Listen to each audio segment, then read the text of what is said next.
Sir,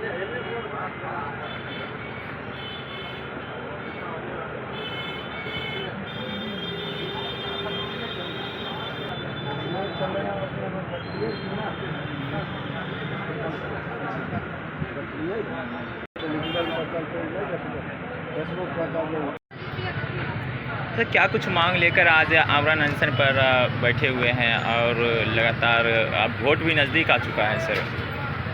इसका आमरण अनशन का वोट से ज़्यादा कुछ लेना देना नहीं है। सबसे पहले आपको धन्यवाद देते हैं कि आप मेरी बातों को सुनने के लिए और जनता तक पहुंचाने के लिए यहाँ पर आए हुए हैं। ये आमरण अनशन जो है ये एक कड़ी, क्योंकि अनशन तो पिछले 20 वर्षों से 25 वर्षों से चलते आ रहा है। हमसे पहले बहुत लोगों ने इसके लिए लड़ाइयाँ लड़ी है, संघर्ष किया है। इस संघर्ष कड़ी में मैंने भी अपना योगदान देने का फैसला लिया है, इसलिए हम इस आमरण अनशन पर आज बैठे हुए हैं। ये मिथिला सेतु जो सामू मटिहानी के बीच में गंगा पर पुल बनने का जो चिर प्रतीक्षित मांग थी हम लोगों की, हमारे बेगूसराय की जनता की, सामू की जनता की, लेकिन हर बार वादे कर के उसे तोड़ दिए जाते हैं और यहाँ हमारे जनता को छलावा मिलता है, बस धोखा मिलता है बस हमारे नेताओं के द्वारा, हमारे राजनेताओं के द्वारा। तो हम लोग इसी मांग को लेकर के आज से यहाँ पर आमरण अनशन बैठे हुए हैं। हाँ, ये सही है कि चुनाव का ये वक्त है। डेफिनेटली चुनाव के वक्त में जो है हमारे नेता लोग कुछ अच्छी बातें सोच सकते हैं और समझ सकते हैं, क्योंकि जो हमारे बिहार की जो डबल इंजन की सरकार है, भाजपा और नीतीश की सरकार की, जब पहले तो ये गूंगी थी, अब बहरी भी हो गई है, अंधी भी हो गई है, तो कुछ दिखाई नहीं देता है। सिर्फ सत्ता के मद में चूर है सब लोग, जनता के बारे में कोई सोच नहीं रही है।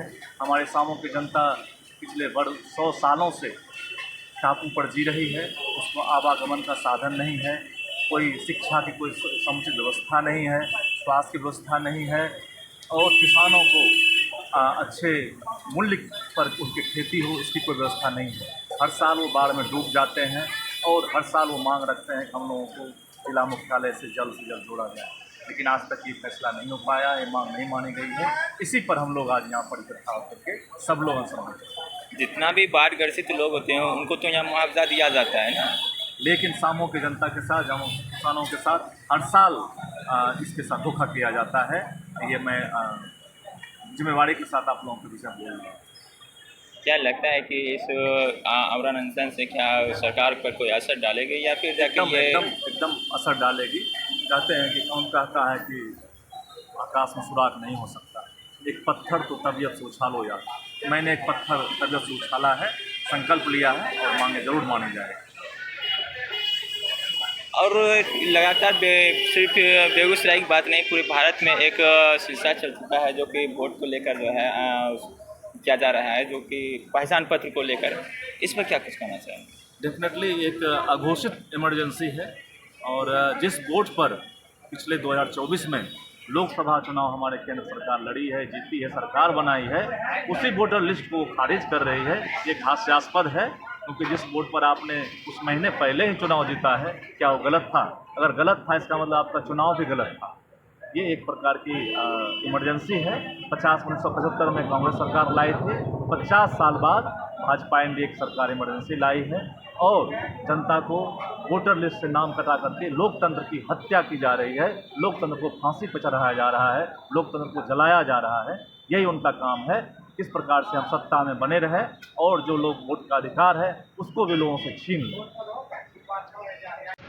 किन किन मांगों को लेकर आज आमरण अनशन पर बैठे हुए हैं और कब तक चलेगी ये सब? आज का जो हम लोग का अनशन है, ये केंद्रीय मांग, हमारा एक चार्टर्ड मांग के रूप में इसको हम लोगों ने कही। केवल एक मांग है कि मटिहानी सामूह पुल का निर्माण, ये हमारा यही चिर परिचित मांग है और यही एक मांगों को लेकर आज अनशन किया जा रहा है। ये इस निर्माण हेतु हमारे आज आंदोलनकारी साथी दिलीप जी के द्वारा और बेगूसराय के चिकित्सक रंजन जी के द्वारा अनशन का कार्यक्रम रखा गया है।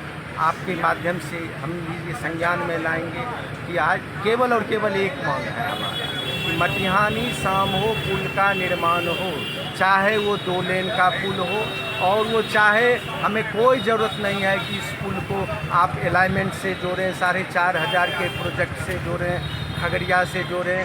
हम लोग बस मटिहानी सामहो पुल के बीच की दूरी जो 15 मिनट की दूरी है, जो 15 किलोमीटर की दूरी है, इसको 99 के चक्कर में ना उलझावें। छोटा ही सही पुल बेगूसराय की फिजाओं में ये मांग गूंज रहा है कि आप इस पुल के मांगों को सुने। जनप्रतिनिधि के आपके माध्यम से हम आह्वान करना चाहेंगे, ये पुल के निर्माण अब बेगूसराय के हवाओं की मांग है, फिजाओं की मांग है, इस मिट्टी की मांग है और बेगूसराय के इस 50 लाख जनसंख्या वाले इस शहर के मांग है। हम किसानों के लिए इस मांग को आज तक उपेक्षित क्यों है हमारा मांग, मैं आपके एक संदर्भ में लाना चाहूँगा। इस पुल का निर्माण किसानों के लिए मांगा गया है। इस पुल का निर्माण हमारी माताओं बहनों के समृद्धि के लिए किया गया। इस पुल को जिला मुख्यालय से जोड़ने के लिए किया गया है। आपके भी संज्ञान में होगा कि ये 15 मिनट की दूरी और 15 किलोमीटर की दूरी से जिला समाहरणालय की भी दूरी कितनी हो जाती है। आधिकारिक कामों के लिए आप एक दिन में आना जाना संभव नहीं होता। चिर परिचित एक मांगों लेकिन पुल तो बनने की संभावना तो बताई जा रही है, वहाँ पुल बनेगी। मटिहानी सामहो पुल को भटकाया जा रहा है, नेपथ्य में ले जाया जा रहा है। उसको आप कभी उसको आप हल्दिया रक्सौल पाइपलाइन से आप जोड़ने की बात कर रहे हैं, उस अलाइनमेंट से आप देख लें कि पुल की दूरी कितनी होती है।